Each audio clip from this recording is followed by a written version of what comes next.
Masters,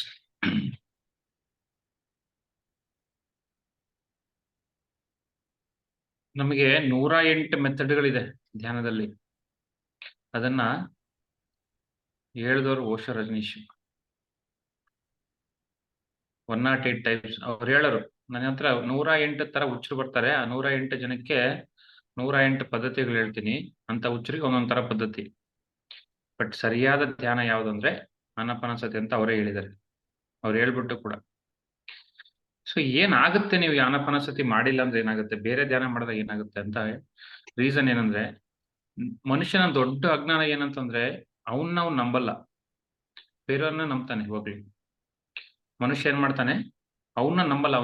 ಅವನಿರ್ತಕ್ಕಂಥ ಶಕ್ತಿನ, ಅವನಲ್ಲಿರ್ತಕ್ಕಂಥ ವಿಶೇಷತೆಯನ್ನ ನಂಬಲ್ಲ. ಅವನು ಬೇರೆದು ಯಾರೋ ಗೈಡ್ ಮಾಡೋದು, ಯಾರೋ ಅವನ ಪುಷ್ ಮಾಡ್ತಾರೆ ಅಂತದನ್ನೆಲ್ಲ ನಂಬ್ತಾನೆ, ತನ್ನಂತ ನಂಬಲ್ಲ. ಯಾಕಂದ್ರೆ ತನ್ನ ಯಾಕೆ ನಂಬಲ್ಲ ಬಿಗಿನಿಂಗ್ ಅಂದ್ರೆ, ತನ್ನಲ್ಲಿ ಎಲ್ಲ ದುಃಖ ತುಂಬಿರುತ್ತೆ, ತನ್ನಲ್ಲಿ ಎಲ್ಲ ಕ್ವಶನ್ಸ್ ತುಂಬಿರುತ್ತೆ, ತನ್ನಲ್ಲೆಲ್ಲ ಕನ್ಫ್ಯೂಷನ್ಸ್ ತುಂಬಿರುತ್ತೆ. ಹಾಗಾಗಿ ಅವನೇನ್ ಮಾಡ್ತಾನೆ, ಅವನು ನಂಬಲ್ಲ. ನೆಕ್ಸ್ಟ್, ಯಾವಾಗ ಅವನ್ನ ನಂಬಲ್ಲ, ಅವನ ಪ್ರೀತಿಸಲ್ವೋ, ಅವನೇನ್ ಮಾಡ್ತಾನೆ, ಬೇರೆಯವ್ರು ಹೇಳೋದನ್ನೇ ಫಾಲೋ ಮಾಡ್ತಾನೆ, ಬೇರೆಯವ್ರನ್ನ ನಂಬ್ತಾನೆ. ನಂಬಿದವ್ರು ಯಾರು? ಧ್ಯಾನಿ. ನಂಬಿದವ್ರು ಯಾರು? ಧ್ಯಾನಿ. ಹಾಗಾಗಿ ಏನಾಗುತ್ತೆ, ನಮ್ಮ ನಂಬಿಕೆ ಎಲ್ಲಿದೆ, ನಮ್ಮ ಒಂದು ಸಂಪೂರ್ಣ ವಿಶ್ವಾಸ ಎಲ್ಲಿದೆ, ಅದೇ ಮ್ಯಾನಿಫೆಸ್ಟ್ ಆಗುತ್ತೆ. ಸೊ ನಿಮ್ಗೆ ಯಾರೋ ಒಬ್ರು ಬಂದು ನಿಮ್ಮನ್ನ, ನೀವು ಊಹಿಸ್ಕೊಳ್ಳಿ, ನಿಮ್ಗೆ ಕತ್ಲು ಕಂಡ್ರೆ ಕತ್ಲ ಜೊತೆ ಹೋಗ್ರಿ, ಯಾವಾಗ ಉಸಿರಾಟ ಮರ್ತವ್ರಿ, ಹಿಂಗೆ ಗೈಡ್ ಮಾಡ್ತಾ ಇರ್ತಾರೆ. ಅದಾದ್ಮೇಲೆ ನಿಮ್ಮನ್ನ ಏನೋ ಶಕ್ತಿನ ಆಹ್ವಾನ ಮಾಡ್ಕೊಳ್ಳಿ, ಆ ಲೋಕಕ್ಕೆ ಹೋಗಿ ಆ ಮಾಸ್ಟರ್ಗೆ ಇನ್ವೈಟ್ ಮಾಡಿ ಅವ್ರು ನಿಮ್ ಪಕ್ಕ ಕುತ್ಕೊಂಡು ಧ್ಯಾನ ಮಾಡಿ, ಇದೆಲ್ಲ ವರ್ಕೌಟ್ ಆಗಲ್ಲ ಮಾಸ್ಟರ್ಸ್. ಇದೆಲ್ಲ ಶುದ್ಧ ತಪ್ಪಿದೆಲ್ಲ. ಏನಾಗುತ್ತೆ ಕೇಳಿ, ನಿಮ್ಮಲ್ಲಿ ಶಕ್ತಿ ಕಡಿಮೆ ಇದ್ದಾಗ ಯಾವ ಮಾಸ್ಟರ್ಸು ಬರಲ್ಲ, ಯಾ ಮಹಾತಾರ್ ಬಾಬಾಜಿ ಬರಲ್ಲ, ಯಾ ಪತ್ರಿಜಿ ಬರಲ್ಲ, ಯಾ ಬುದ್ಧ ಬರಲ್ಲ, ಯಾ ಬಸವೇಶ್ವರ ಬರಲ್ಲ, ಯಾ ಕೃಷ್ಣ ಬರಲ್ಲ. ಅವ್ರು ಬರೋದು ಇಲ್ಲ. ಅವರು ಟೈಮ್ ವೇಸ್ಟ್ ಮಾಡಲ್ಲ. ಅವ್ರ ಅಜ್ಞಾನಿಗಳಲ್ಲ, ಅವ್ರು ಬ್ರಹ್ಮಜ್ಞಾನಿಗಳು. ಅವರು ಬರ್ಬೇಕಂದ್ರೆ ಸಾಧಕ ಸರಿಯಾಗಿರ್ಬೇಕು. ಯಾರೋ ಧ್ಯಾನಿ ಅಂತಕ್ಕಂಥವನು ಸರಿಯಾಗಿ ರೆಡಿ ಆದ್ರೆ ಅವರೇ ಬರ್ತಾರೆ, ನಾವು ಕರೆಯೋದೇ ಬೇಕಿಲ್ಲ. ಇದು ಫಸ್ಟ್ ಪಾಯಿಂಟ್ ನೆನ್ಪಿಟ್ಕೋಬೇಕು. ಯಾರೋ ನೀವು ಕರೆದ್ರೆ ಬರಲ್ಲ, ಕರೆಯೋನು ಸಂಪೂರ್ಣ ಜ್ಞಾನಿ ಆಗಿದ್ರೆ, ಅವನ ಒಂದು ಸಾಧನೆ ಪರಿಸಮಾಪ್ತಿ ಆಗಿದ್ರೆ ಅವ್ರು ಬರ್ತಾರೆ. ಯಾಕಂದ್ರೆ ಅವ್ರು ಟೈಮ್ ವೇಸ್ಟ್ ಮಾಡಲ್ಲ. ಅವರು ಯಾರನ್ನ ನೋಡ್ತಿರ್ತಾರೆ, ಸರಿಯಾದ ಶಿಷ್ಯನ್ ನೋಡ್ತಾ ಇರ್ತಾರೆ, ಸರಿಯಾದ ಸಾಧಕನ ನೋಡ್ತಿರ್ತಾರೆ. ಯಾಕಂದ್ರೆ ಅವ್ರು ಬ್ರಹ್ಮಜ್ಞಾನಿಗಳು. ಇದು ವರ್ಕೌಟ್ ಆಗಲ್ಲ, ಫಸ್ಟ್ ಪಾಯಿಂಟ್. ಆಮೇಲೆ DNA ಆಕ್ಟಿವೇಶನ್ ಮಾಡ್ತೀವಿ, ಆಮೇಲೆ ಏಂಜಲ್ ಮೆಡಿಟೇಷನ್ ಅಂತೆ, ಕರ್ಮ ಧ್ಯಾನ ಅಂತೆ, ಇನ್ಯಾವುದೋ ಎಲ್ಲ ರೋಗಗಳಿಗೆ ಗೈಡೆಡ್ ಮೆಡಿಟೇಷನ್ ಅಂತೆ. ಇದೆಲ್ಲ ಆಗೋದಿಲ್ಲ. ಏನಿದೆ, ಯಾವತ್ತು ಸೃಷ್ಟಿಯಲ್ಲಿ ಸಾಧನೆಗೆ ಯಾವತ್ತು ವಿಶೇಷವಾದ ಒಂದು ವ್ಯಾಲ್ಯೂ ಇದೆ. ಪ್ರಕೃತಿ ಯಾವತ್ತೂ ನೋಡ್ತಾ ಇರುತ್ತೆ ಸಾಧನೆ ಸರಿಯಾಗಿದೆಯಾ ಅಂತ. ನಮ್ಮಲ್ಲಿ ಸಾಧನೆ ಸರಿಯಾಗಿದ್ರೆ ಅವರೇ ಬರ್ತಾರೆ, ನಾವೇನು ಕರಿಬೇಕಾಗಿಲ್ಲ. ಏಂಜಲ್ಸೇ ಬರ್ತಾರೆ, ಅವ್ರನ್ನು ಕರಿಬೇಕಾಗಿಲ್ಲ. DNA ಕೂಡ ಆಕ್ಟಿವೇಟ್ ಆಗುತ್ತೆ ಸಾಧನೆ ಸರಿಯಾದ್ರೆ. DNA ಯಾವಾಗ ಆಕ್ಟಿವೇಶನ್ ಆಗುತ್ತೆ ಅಂದ್ರೆ, ಹೈಯರ್ ಡೈಮೆನ್ಷನ್ ಲೆವೆಲ್ ಅಲ್ಲಿ ನಮ್ಮಲ್ಲಿ ಕಾಸ್ಮಿಕ್ ಎನರ್ಜಿ ತುಂಬಿದಾಗ. ಅದ್ಯಾವಾಗ ತುಂಬುತ್ತೆ, ನಾವು ಸರಿಯಾಗಿ ಧ್ಯಾನ ಮಾಡಿದಾಗ. ಯಾಕಂದ್ರೆ ಇವತ್ತಲ್ಲ ನಾಳೆ ಅಲ್ಲ, ಇನ್ನು 100 ಜನ್ಮ ಆದ್ರೂ ಕೂಡ ನಾವೇ ಸಾಧನೆ ಮಾಡ್ಕೊಂಡು ನಾವೇ ತಿಳ್ಕೊಬೇಕು ನಮ್ಮ ಒಂದು ಶಕ್ತಿನ. ಯಾಕಂದ್ರೆ ಪ್ರತಿಯೊಬ್ರು ಕೂಡ ಅದೇ ಮಾಡ್ಬೇಕು ಸೃಷ್ಟಿನಲ್ಲಿ. ಪ್ರತಿಯೊಂದು ಜೀವಿ ಕೂಡ ಇಲ್ಲಿ ಆಹಾರಕ್ಕೆ ಹುಡ್ಕೊಂಡು ಹೋಗ್ತಿದೆ. ಪ್ರತಿಯೊಂದು ಪ್ರಕೃತಿಯಲ್ಲಿ ಎಲ್ಲ ಹೇಳ್ಕೊಡ್ತಿದೆ, ಯಾವ್ದು ಸುಲಭವಾಗಿ ಸಿಗಲ್ಲ. ಒಂದು ಜಿಂಕೆ ಹುಲ್ ತಿನ್ನಕ್ ಬಂತಂದ್ರೆ ಅದಕ್ಕೆ ಎಷ್ಟು ತಿಂತಾ ಇರುತ್ತೆ ಕಾಡಲ್ಲಿ, ಅದಕ್ಕೆ ಎಷ್ಟು ಚಾಲೆಂಜಿಂಗ್ ಇರುತ್ತೆ. ಒಂದು ಹುಲಿ ಬಂದು ಬೇಟೆ ಆಡ್ಬೋದು, ಒಂದು ಸಿಂಹ ಬಂದು ಬೇಟೆ ಆಡ್ಬೋದು, ಒಂದು ಚಿರತೆ ಬಂದು ಬೇಟೆ ಆಡ್ಬೋದು. ಅಂದ್ರೆ ಅದರಿಂದ ಅರ್ಥ ಮಾಡ್ಕೋಬೇಕೇನಂದ್ರೆ, ಎಲ್ಲನೂ ಏನ್ ಪಡಿಬೇಕಂದ್ರೆ ಪ್ರಕೃತಿನಲ್ಲಿ ಕಷ್ಟಪಟ್ಟೆ ಪಡಿಬೇಕು. ನಮ್ಮ ಸಾಧನೆಯಿಂದನೇ ಸಿಗದು. ನಮ್ಮಿಂದ ಯಾರೇ ಬಂದು ಗೈಡ್ ಮಾಡಿದ್ರು ಏನು ವರ್ಕೌಟ್ ಆಗಲ್ಲ. ಅದೇನಾಗತ್ತೆ ಅಂದ್ರೆ ನಮ್ಮ ಭ್ರಾಂತಿ ಅಷ್ಟೇ.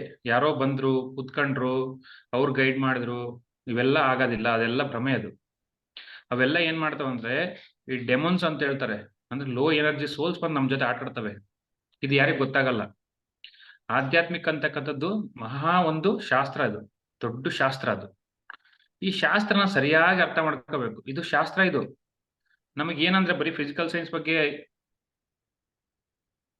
ವ್ಯಾಲ್ಯೂ ಇದೆ, ಇನ್ಯಾವುದೋ ಫಿಸಿಕ್ಸ್ ಬಗ್ಗೆ ವ್ಯಾಲ್ಯೂ ಇದೆ, ಇನ್ನೇನೋ ಶಾಸ್ತ್ರದ ಬಗ್ಗೆ ವ್ಯಾಲ್ಯೂ ಇದೆ. ಬಟ್ ನಮ್ಮನ್ನ ನಾವು ಅರ್ಥ ಮಾಡ್ಕೊಂತಕ್ಕಂತ ಆ ಒಂದು ಶಾಸ್ತ್ರದ ಬಗ್ಗೆ ಸರಿಯಾದ ಒಲವಿಲ್ಲ, ಇಚ್ಛೆ ಇಲ್ಲ.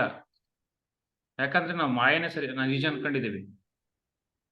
ಇದು ಆಧ್ಯಾತ್ಮ ಅಂತಕ್ಕಂಥ ದೊಡ್ಡ ಶಾಸ್ತ್ರ, ಧ್ಯಾನದ ಕೂಡ ಅದರಲ್ಲಿ ಒಂದು ದೊಡ್ಡ ಶಾಸ್ತ್ರ ಇದು ಧ್ಯಾನ. ಇದನ್ನು ಕೂಡ ಸರಿಯಾಗಿ ಅರ್ಥ ಮಾಡ್ಕೋಬೇಕು ನಾವು. ಒಂದು ಏನು ರೀಸನ್ ಅಂದ್ರೆ ನಮ್ಮನ್ನ ನಾವು ನಂಬಲ್ಲ, ನಮ್ಮನ್ನ ನಾವು ಪ್ರೀತಿಸಲ್ಲ, ನಮ್ಮಲ್ಲಿ ಉಸಿರಾಟ ಇದೆ, ಅವನೇ ಗುರು ಅಂತ ಹೇಳಿದ್ದಾರೆ ಪತ್ರಿಜಿ. ಗುರು ಹೇಳಿದ್ ನಂಬಲ್ಲ. ಯಾಕೆ ನಂಬಲ್ಲ ಅಂದ್ರೆ ನಮ್ಗೆ ಈಸಿ ಮೆಥಡ್ ಹುಡುಕ್ತಿವಿ ನಾವು ಯಾವತ್ತು. ನಮ್ಮಲ್ಲಿ ಸಾಧನೆ ಒಂದು ಛಲ ಇಲ್ಲ ಅಂದ್ರೆ, ಹಠ ಇಲ್ಲ ಅಂದ್ರೆ ಏನ್ ಮಾಡ್ತೀವಿ ನಾವು, ಈಸಿ ಮೆಥಡ್ ಹುಡುಕ್ತಿವಿ ಯಾವಾಗ್ಲು. ಇವಾಗ ಯಾರಿಗಾದ್ರೂ ಬ್ಯಾಡ್ ಹ್ಯಾಬಿಟ್ಸ್ ಇದೆ, ಆ ಬ್ಯಾಡ್ ಹ್ಯಾಬಿಟ್ಸ್ ಏನ್ ಮಾಡ್ತಾ ಇರುತ್ತೆ, ಯಾವತ್ತು ಎಳಿತಾ ಇರುತ್ತೆ. ಅದೇ ತರ ಇದು ಕೂಡ ಮಾಯ ಎಳಿತಾ ಇರುತ್ತೆ. ಈಸಿ ಆಗಿದ್ದು ಹಿಡ್ಕ, ನೀನ್ ಯಾರೋ ಬಂದು ಗೈಡ್ ಮಾಡ್ತಾರೆ, ಅವ್ರನ್ನ ಗೈಡ್ ಮಾಡಿದ ತಕ್ಷಣ ವರ್ಕೌಟ್ ಆಗ್ಬಿಡುತ್ತೆ ಅಂತ ಹೇಳ್ತಿರ್ತಾರೆ, ಅದನ್ನ ಹಿಡ್ಕೊಂಡ್ಬಿಡ್ತೀವಿ ನಾವು. ಗುರು ಯಾವತ್ತು ಏನ್ ಹೇಳ್ತಾರೆ ಅಂದ್ರೆ, ಜನ್ಮ ಜನ್ಮಕ್ಕೂ ಇನ್ನು 100 ಜನ್ಮಕ್ಕೂ ಬೇಕಂದದ್ದು ಹೇಳ್ಕೊಡ್ತಾನೆ ಗುರು. ನಾನು ಯಾವತ್ತು ಒಂದೇ ಕ್ಲಾಸಲ್ಲಿ ಪ್ರತಿಶತ ಹೇಳ್ತೀನಿ, ಯಾರಾದ್ರೂ ಈ ಕ್ವಶನ್ ಕೇಳ್ತಾರೆ, ಸರ್ ಗೈಡೆಡ್ ಮೆಡಿಟೇಷನ್ ಹೇಳ್ತಾರೆ, ಇನ್ನು ಯಾವ್ದೋ DNA ಆಕ್ಟಿವೇಶನ್ ಅಂತ ಹೇಳ್ತಾರೆ, ಅದು ಸರಿನಾ, ಆನಾಪಾನಸತಿ ಸರಿನಾ ಅಂತ ಹೇಳ್ತಾರೆ. ಆನಾಪಾನಸತಿ ಯಾರು ಹೇಳ್ಕೊಟ್ಟಿದ್ದಪ್ಪ ಅಂತ ಕೇಳ್ತೀನಿ. ಪತ್ರಿಜಿ ಹೇಳ್ಕೊಟ್ಟಿದ್ದು ಅಂತ ಹೇಳ್ತೀನಿ. ಅದಕ್ಕೆ ಹೇಳ್ತೀನಿ, ನಾನು ಫಿಸಿಕ್ಸ್ ಓದಿದ್ದೀನಿ, ನಾನೊಬ್ಬ ಇಂಜಿನಿಯರಿಂಗ್ ಸ್ಟೂಡೆಂಟ್. Einstein physics ಓದಿದ್ದಾನೆ. ಯಾರ ಮಾತು ಕೇಳ್ಬೇಕು ನಾವು, ಐನ್ಸ್ಟೈನ್ ಮಾತು ಕೇಳ್ಬೇಕು ಫಿಸಿಕ್ಸ್ ಅಂದ್ರೆ. ಪತ್ರಿಜನ್ ಅವರು ಧ್ಯಾನದಲ್ಲಿ ಐನ್ಸ್ಟೈನ್ ಅವರು, ಹಂಗಾಗಿ ಅವ್ರು ಹೇಳಿದ ಮಾತು ಕೇಳ್ಬೇಕು. ಇದು ಕಾಮನ್ ಸೆನ್ಸ್. ಇದು ಆನಾಪಾನಸತಿ ಕಷ್ಟ, ಬಿಗಿನಿಂಗ್ ಅಲ್ಲಿ ಕಷ್ಟ, ಮನ್ಸು ನಿಗ್ರಹಕ್ಕೆ ಬರಲ್ಲ, ಬೇಗ ಬರಲ್ಲ, ಮಾತು ಕೇಳಲ್ಲ. ಮತ್ತೆ ಅಷ್ಟು ದಿನ ಕೊಳಕು ತುಂಬಿದೆ ನಮ್ಗೆ. 50 ವರ್ಷದ ಧ್ಯಾನ ಶುರು ಮಾಡಿದಾಗ 50 ವರ್ಷದ ಕೊಳಕು ತುಂಬಿದೆ ನಮ್ಗೆ. ಅದು ಒಂದು ವಾರದಲ್ಲಿ ಹೋಗಂದ್ರೆ ಹೆಂಗ್ ಹೋಗುತ್ತೆ? ಅಟ್ಲೀಸ್ಟ್ ಒಂದು 41 ಡೇಸ್ ಬೇಕಲ್ಲ, ಆಲೋಚನೆಗಳು ಬರುತ್ತೆ, ಟೈಮ್ ತಗೊಳತ್ತೆ ಅದು ಹೋಗಕ್ಕೆ. ಇದು ಒಂದು, ಯಾವ ಮಾಸ್ಟರ್ಸು ಬರಲ್ಲ ನಿಮ್ಮ ಹತ್ರ, ಎಲ್ಲ ಬಂದು ಆಟ ಆಡಿಸ್ತಾರೆ ಅಷ್ಟೇ. ಲೋ ಎನರ್ಜಿ ಸೋಲ್ಸ್ ಬಂದು ಆಟ ಆಡ್ಸೋದು ನಮ್ಮನ್ನ ಬಂದು ಕುತ್ಕೊಂಡು. ಯಾಕಂದ್ರೆ ನಮ್ಮಲ್ಲಿ ಶಕ್ತಿ ಇಲ್ಲ ಅಂದಾಗ ಈ ತರ ಕೆಲಸಗಳು ಆಗ್ತವೆ. ಇವನು ವ್ಯಾನೋ ಹುಚ್ಚ ಇದ್ದಾನೆ, ನಾನು ಹೋಗಿ ಆಟ ಆಡೋಣ ಅನ್ಕೊಂಡು ಬಂದು ಸೋಲ್ಸ್ಕೊಂಡು ಆಟ ಆಡ್ತಾವ ನಮ್ಮ ಹತ್ರ. ಇದು ಸರಿಯಾದ ಮಾರ್ಗ ಅಲ್ಲ. ಯಾರನ್ನೂ ಇನ್ವೈಟ್ ಮಾಡಬಾರ್ದು, ಯಾರು ಬರೋದು ಇಲ್ಲ.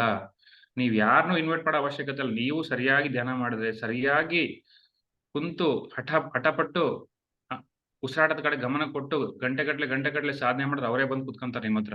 ಏನ್ ಬೇಕು ಅಂತ ಕೇಳ್ತಾರೆ. ರಾವಣ ಅಂತವನ್ಗೆ ಬಂದ್ರು ಶಿವ, ಸಾಧನೆ ಮಾಡ್ದ, ಹಠದಿಂದ ಸಾಧನೆ ಮಾಡ್ದ. ನಮ್ಗೆ ಯಾಕೆ ಬರಲ್ಲ? ಲೋಕ ಕಲ್ಯಾಣಕ್ಕಿದೀವಿ ನಾವು.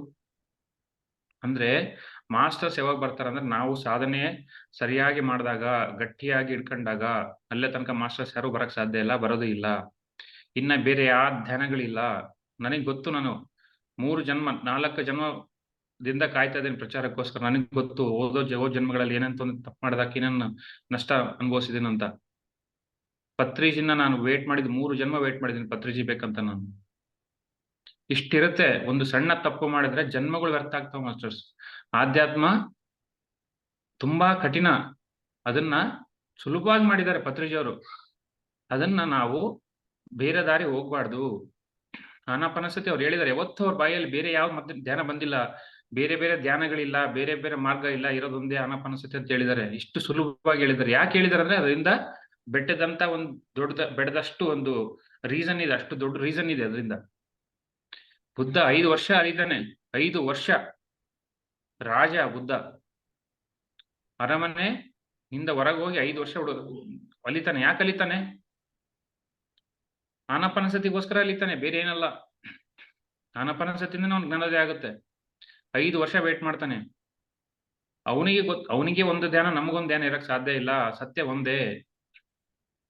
ಸತ್ಯ ಒಂದೇ ಆದ್ಮೇಲೆ ಎಲ್ರಿಗೂ ಒಂದೇ ಇರುತ್ತೆ ಧ್ಯಾನ, ಬೇರೆ ಬೇರೆ ಇರಲ್ಲ. ಅದು ಸುಲಭವಾಗಿರುತ್ತೆ. ಸತ್ಯ ಅಂತಕ್ಕಂಥದ್ದು ಯಾವತ್ತೂ ಸುಲಭವಾಗಿರುತ್ತೆ, ಅದು ಕಷ್ಟ ಇರಲ್ಲ. ಈ ವಿಷಯಗಳೆಲ್ಲ ಅರ್ಥ ಮಾಡ್ಕೋಬೇಕು ನಾವು. ಇದು ನನಗೂ ಬಂತು, ಈ ಪ್ರಶ್ನೆ ನನಗೂ ಬಂತು. ನಾನು 3 ತಿಂಗಳು 10 ಗಂಟೆ ಧ್ಯಾನ ಸಾಧನೆ ಮಾಡಿದ್ಮೇಲೆ ಆನಾಪಾನಸತಿ ಕರೆಕ್ಟ್ ಅಂತ ಗೊತ್ತಾಯ್ತು ನನಗೆ. ಬಟ್ ಈ ಧ್ಯಾನ ನಾನು ಓದ್ ಜನ್ಮದಲ್ಲೂ ಮಾಡಿದ್ದೀನಿ. ಆದ್ರೆ ಏನಾಗುತ್ತೆ, ಭೂಮಿ ಬಂದ್ಮೇಲೆ ಮಾಯಕ್ಕೆ ಬೀಳ್ತೀವಿ ನಾವು. ಈ ತರ ಮಾಯಗಳು, DNA ಆಕ್ಟಿವೇಶನ್ ಧ್ಯಾನ, ಗೈಡೆಡ್ ಮೆಡಿಟೇಷನ್ ಧ್ಯಾನ, ಕರ್ಮ ಧ್ಯಾನ, ಏಂಜಲ್ ಗೈಡೆಡ್ ಧ್ಯಾನ, ಗಾರ್ಡಿಯನ್ ಏಂಜಲ್ ಧ್ಯಾನ, ಏನಿವೆಲ್ಲ ಹುಚ್ಚಾಟ.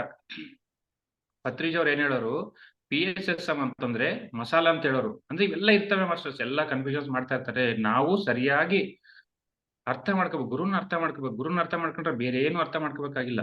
ಗುರು ಯಾವತ್ತು ಸರಿಯಾಗಿ ಹೇಳ್ಕೊಟ್ಟಿರ್ತಾನೆ, ಅದನ್ನ ಹಿಡಿದು ಸಾಧನೆ ಮಾಡಿದಾಗ ಗೊತ್ತಾಗುತ್ತೆ ನಮಗೆ. ಸಾಧನೆ ಮಾಡ್ಬೇಕು. ಯಾವುದೇ ಒಂದು ಪ್ರಶ್ನೆ ಬಂದ್ರೆ ತರ್ಕ ಮಾಡಿದ್ರೆ ಅರ್ಥ ಇಲ್ಲ. ತರ್ಕದಿಂದ ಏನು ಗೊತ್ತಾಗಲ್ಲ ಮಾಸ್ಟರ್ಸ್. ನಮ್ಗೆ ಏನ್ ಬರುತ್ತೆ ತರ್ಕದಿಂದ? ಏನು ಬರಲ್ಲ. ಅದನ್ನ ಹಿಡ್ಕೋಬೇಕು. ಯಾರೇ ಏನೇ ಹೇಳಿದ್ರು ಕೂಡ ಅದನ್ನ ಚೆನ್ನಾಗಿ ಸಾಧನೆ ಮಾಡ್ಬೇಕು. ಯಾವುದೇ ಒಂದು ವಿಷಯ ಅವಾಗ ಗೊತ್ತಾಗುತ್ತೆ ಯಾವ್ದು ಸತ್ಯ ಯಾವ್ದು ಸುಳ್ಳು ಅಂತ ಗೊತ್ತಾಗುತ್ತೆ. ಹಾಗಾಗಿ ಮಾಸ್ಟರ್ಸ್, ಒಂದು ದಯವಿಟ್ಟು ನೆನ್ಪಿಟ್ಕೊಳ್ಳಿ, ಆನಾಪಾನಸತಿ ಅಂತಕ್ಕಂಥದ್ದೇ ಶ್ರೇಷ್ಠವಾದ ಧ್ಯಾನ. ಅದು ಒಂದೇ ಧ್ಯಾನ, ಬೇರೆ ಯಾವ್ದು ಧ್ಯಾನ ಇಲ್ಲ. ಮತ್ತೆ ಇವೆಲ್ಲ ಆಗ್ತವೆ ನಿಮಗೆ ಗೈಡೆಡ್ ಮೆಡಿಟೇಷನ್ ಅಲ್ಲಿ. ಏನಾಗುತ್ತೆ ಅಂದ್ರೆ ಇವೆಲ್ಲ ನಡೀತವೆ. ಬಂದ್ ಯಾವ್ದೋ ಒಂದು ನೆಗೆಟಿವ್ ಸೋರ್ಸ್ ಬಂದು ಆಟ ಆಡಿಸುತ್ತೆ, ವಿಚಿತ್ರ ನಡೀತವೆ, ಏನು ಬದಲಾವಣೆ ಆಗಲ್ಲ. ಅದು ಕೂಡ ಯಾವಾಗ ಆಗುತ್ತೆ ಅಂದ್ರೆ ಒಬ್ಬ ಎನರ್ಜಿ ಇರ್ತಕ್ಕಂಥವ್ರು ನಿಮ್ಗೆ ಗೈಡ್ ಮಾಡಿದಾಗ ಆಗುತ್ತದು. ಅವ್ರು ಇಲ್ದಾಗ ನಾವು ಒಬ್ಬರೇ ಕೂತ್ಕೊಳ್ಳಿ, ನಮ್ ತಲೆ ಓಡುತ್ತೆ. ಅವಾಗ ಏನು ಧ್ಯಾನ ಆಗಲ್ಲ, ಮನಸ್ಸು ಖಾಲಿ ಆಗಲ್ಲ. ಧ್ಯಾನ ಅಂದ್ರೆ ಏನು? ಧ್ಯಾನ ನಿರ್ವಿಷ್ಯ ಮನಃ, ಮನಸ್ಸು ನಿರ್ವಿಷ್ಯ ಆಗ್ಬೇಕು. ನಾವು ಅವ್ರನ್ನ ಇನ್ವೈಟ್ ಮಾಡ್ತೀನಿ ಇವ್ರನ್ನ ಇನ್ವೈಟ್ ಮಾಡ್ತೀನಿ ಅಂತಂದ್ರೆ ಏನಾಗುತ್ತೆ? ಮನಸ್ಸು ಓಡುತ್ತೆ. Very simple. ಮನಸ್ಸು ನಿರ್ವಿಷ್ಯ ಆಯ್ತಾ? ನಮಗೆ ಆಗಿಲ್ಲ. ಮನಸ್ಸು ಏನಾಗಬೇಕು? ನಿರ್ವಿಷ್ಯ ಆಗ್ಬೇಕು. ನಿರ್ವಿಷ್ಯ ಅಂದ್ರೆ ಶೂನ್ಯ ಆಗ್ಬೇಕು, ಖಾಲಿ ಆಗ್ಬೇಕು. ಅದ್ ಯಾವಾಗಪ್ಪ ಖಾಲಿ ಆಗುತ್ತೆ ಅಂದ್ರೆ ನಾವು ಉಸಿರಾಟ ಗಮನಿಸಿದಾಗ ಆಗುತ್ತೆ ಖಾಲಿ, ಅಲ್ವಾ? ಸೊ ವಿಷಯಗಳು ಸಿಂಪಲ್ ಇದಾವೆ, ಬಟ್ ಅಷ್ಟೇ ಸೂಕ್ಷ್ಮವಾಗಿದ್ದಾವೆ. ಸೂಕ್ಷ್ಮವಾದ ವಿಷಯಗಳು ಯಾಕೆ ಅರ್ಥ ಆಗಲ್ಲ ನಮಗೆ ಬಿಗಿನಿಂಗ್ ಅಲ್ಲಿ ಅಂತಂದ್ರೆ, ನಮ್ಮಲ್ಲಿ ಶಕ್ತಿ ಕೊರತೆ ಇರುತ್ತೆ, ನಮ್ಮಲ್ಲಿ ಜ್ಞಾನದ ಕೊರತೆ ಇರುತ್ತೆ. ಹಂಗಾಗಿ ನಾವು ಸೂಕ್ಷ್ಮ ಆಗಲ್ಲ, ಅಲ್ಲೇ ತನಕ ಅರ್ಥ ಆಗಲ್ಲ. Very simple. ನಾವು ಚೆನ್ನಾಗಿ ಸಾಧನೆ ಮಾಡಿದ್ರೆ ಗೊತ್ತಾಗುತ್ತೆ ಯಾವ್ದು ಸತ್ಯ ಯಾವ್ದು ಸುಳ್ಳು ಅಂತ ಗೊತ್ತಾಗುತ್ತೆ.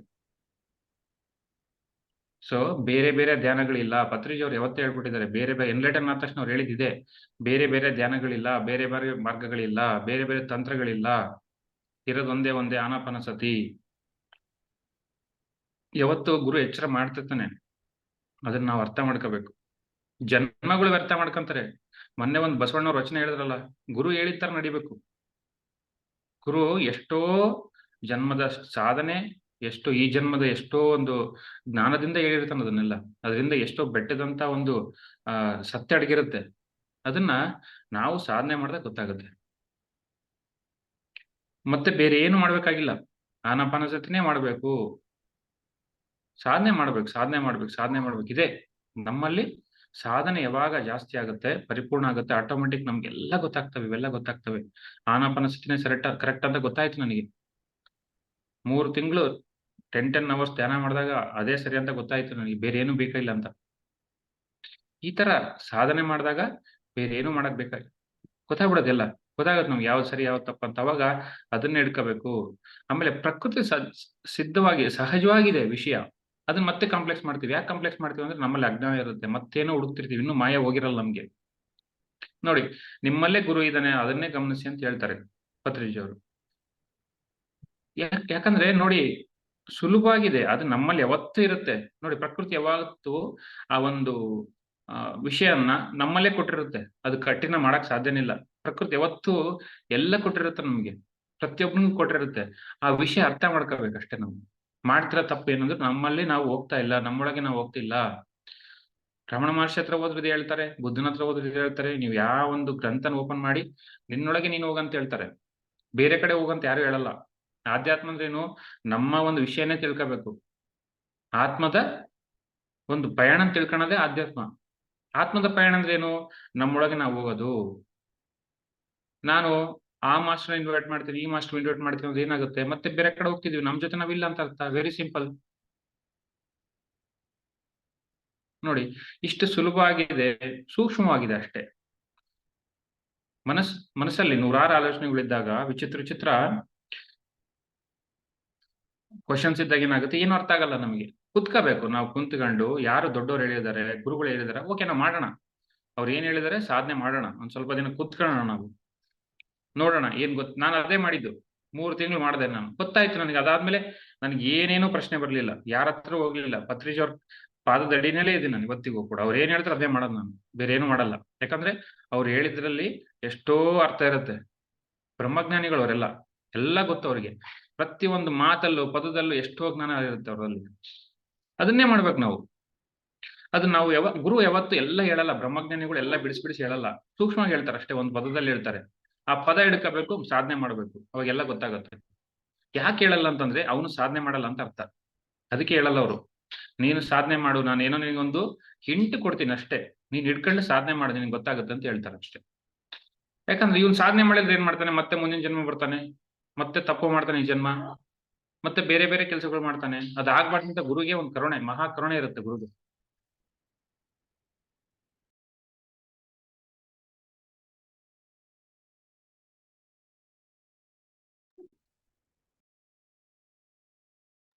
ಆ ಕರುಣೆಯಿಂದ ಏನ್ ಮಾಡ್ತಾನೆ ಗುರು, ಯಾವತ್ತು ನಮಗೆ ಸೂಕ್ಷ್ಮವಾಗಿ ಹೇಳ್ತಾನೆ ಎಲ್ಲ ವಿಷಯಗಳು, ಡೀಟೇಲ್ಡ್ ಆಗಿ ಯಾವತ್ತು ಹೇಳಲ್ಲ.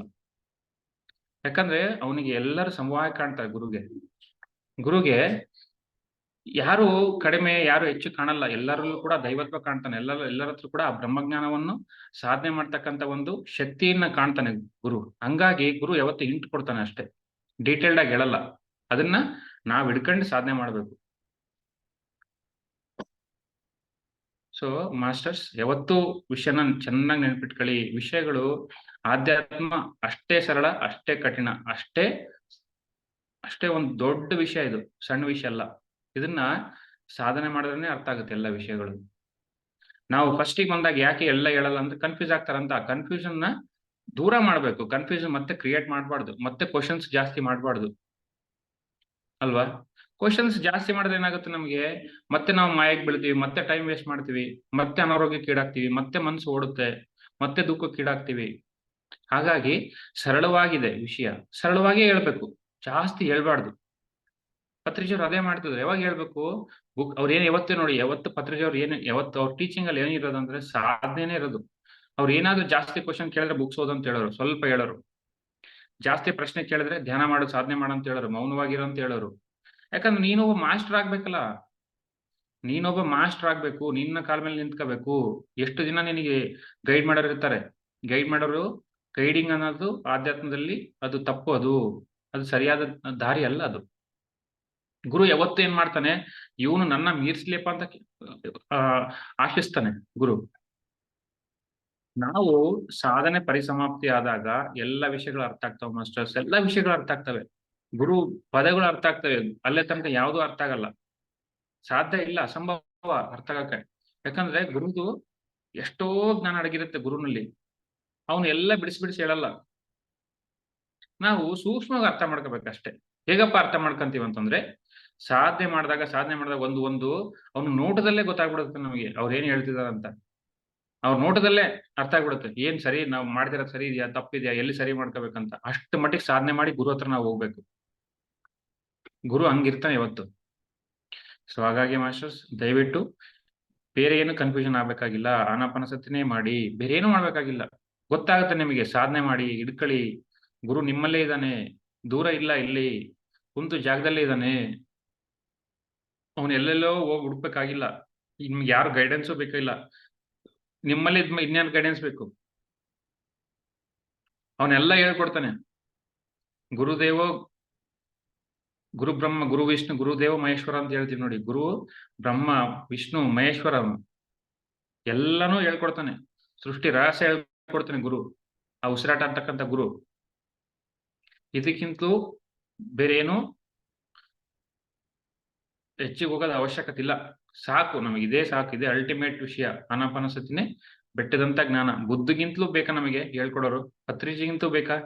ಅವ್ರ ಸಾಧನೆ ಹೇಳ್ಕೊಡುತ್ತೆ, ಅವ್ರ ಸಾಧನೆನೇ ಅವರ ಒಂದು ವಿಷಯ, ಅವ್ರಿಗೆ ಎಷ್ಟು ಜ್ಞಾನ ಇದೆ ಅಂತ ಹೇಳ್ಕೊಡುತ್ತೆ ಅಲ್ವಾ ಮಾಸ್ಟರ್ಸ್.